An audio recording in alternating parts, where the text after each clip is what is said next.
Class, do you still remember what our first topic is?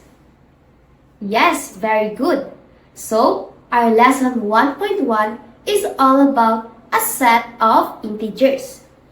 So now, we are going to proceed to our next topic, which is the real-life situations of integers. Class, I have a question for you.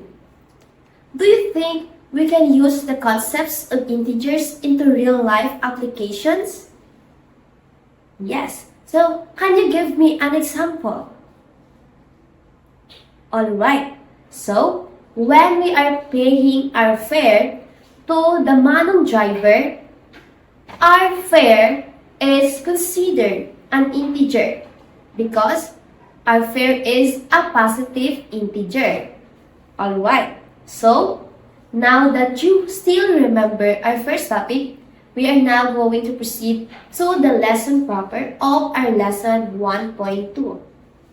For the real-world examples of integers, we have here. In the first picture, again, you can see the flower, and it has 8 beads. And this flower is just one of the designs of the Tribo Panay during the Dinagyat Festival. So, it is still attached and the flower is still blooming before the Dinagyat Festival. On the right hand, the flower is, yes, so because of moving too much during the performance, we can prevent the beads and the other designs to fall down from the design. Yes, so as you can notice, from 8 beads, it is just now 6 beads, right? So 6 beads remain, and that 6 is still considered a positive integer. Very good. Before we do something, we are going to start from nowhere, right? Yes, so that applies to everyone or to anything that we do. Just like what the illustration here is trying to tell us. In the first picture, we can see the trees before we attach its leaves. So, we only have 1 leaves, right? Yes. And so, after we do something, after we attach every stem to the branch of the trees now become, or the trees is now blooming, right? So it has now full of leaves and stems. So this is the picture after attaching the leaves. So from 1, which is a positive integers, it goes somewhere like around 200 leaves. And so 200 is considered a positive integers. Okay, class. So we will start discussing some of the few real-life examples of the concepts of integers. So, but before that, may I ask you, class, who among you here are dancers? Yes. So I can see that some of you are raising their hands. That's very good. So now, what if I am your choreographer and that I will tell you to move according to what I want you to do? So, of course, when we are dancing, can you give me some examples of the movements we do with our feet? Yes, so we are moving forward, moving backward, and sideways. So, okay, class. So imagine, or take me for example.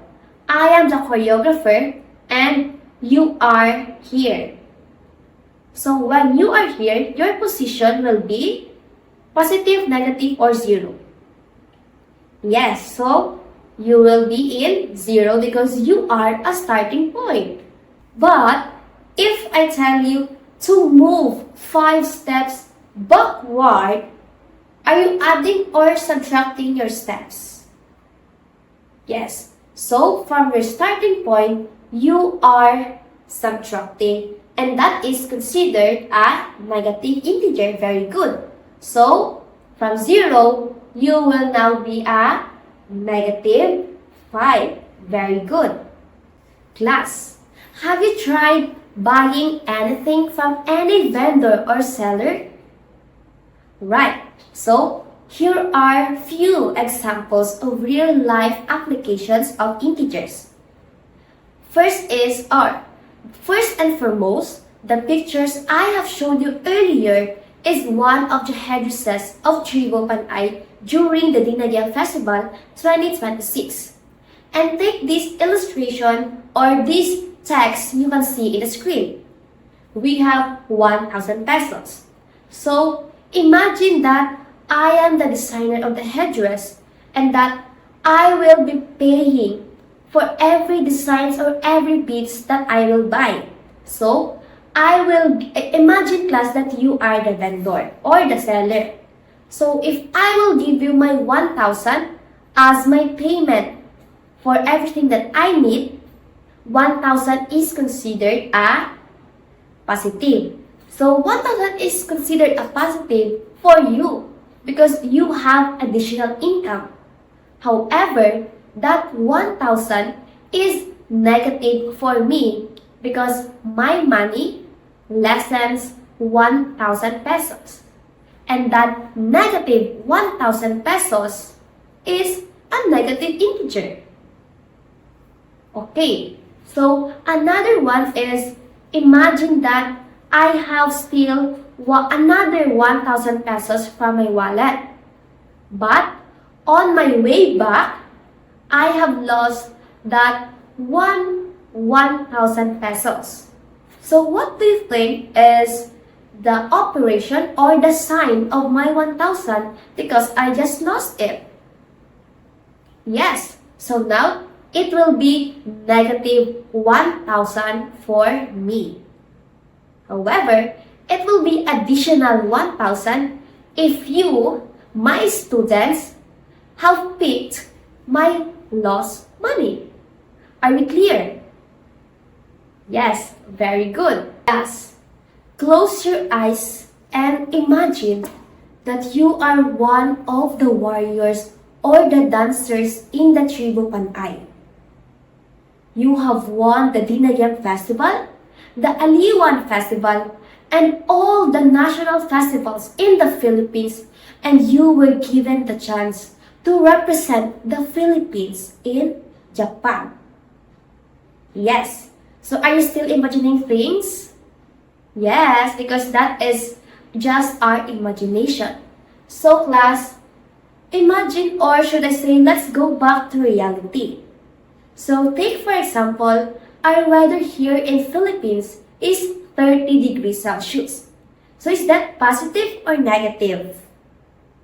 Yes, 30 degrees Celsius is positive because it is greater than 0. But when your plane lands on Japan, you can already feel your body shivering from the colds because it is Japan's winter season.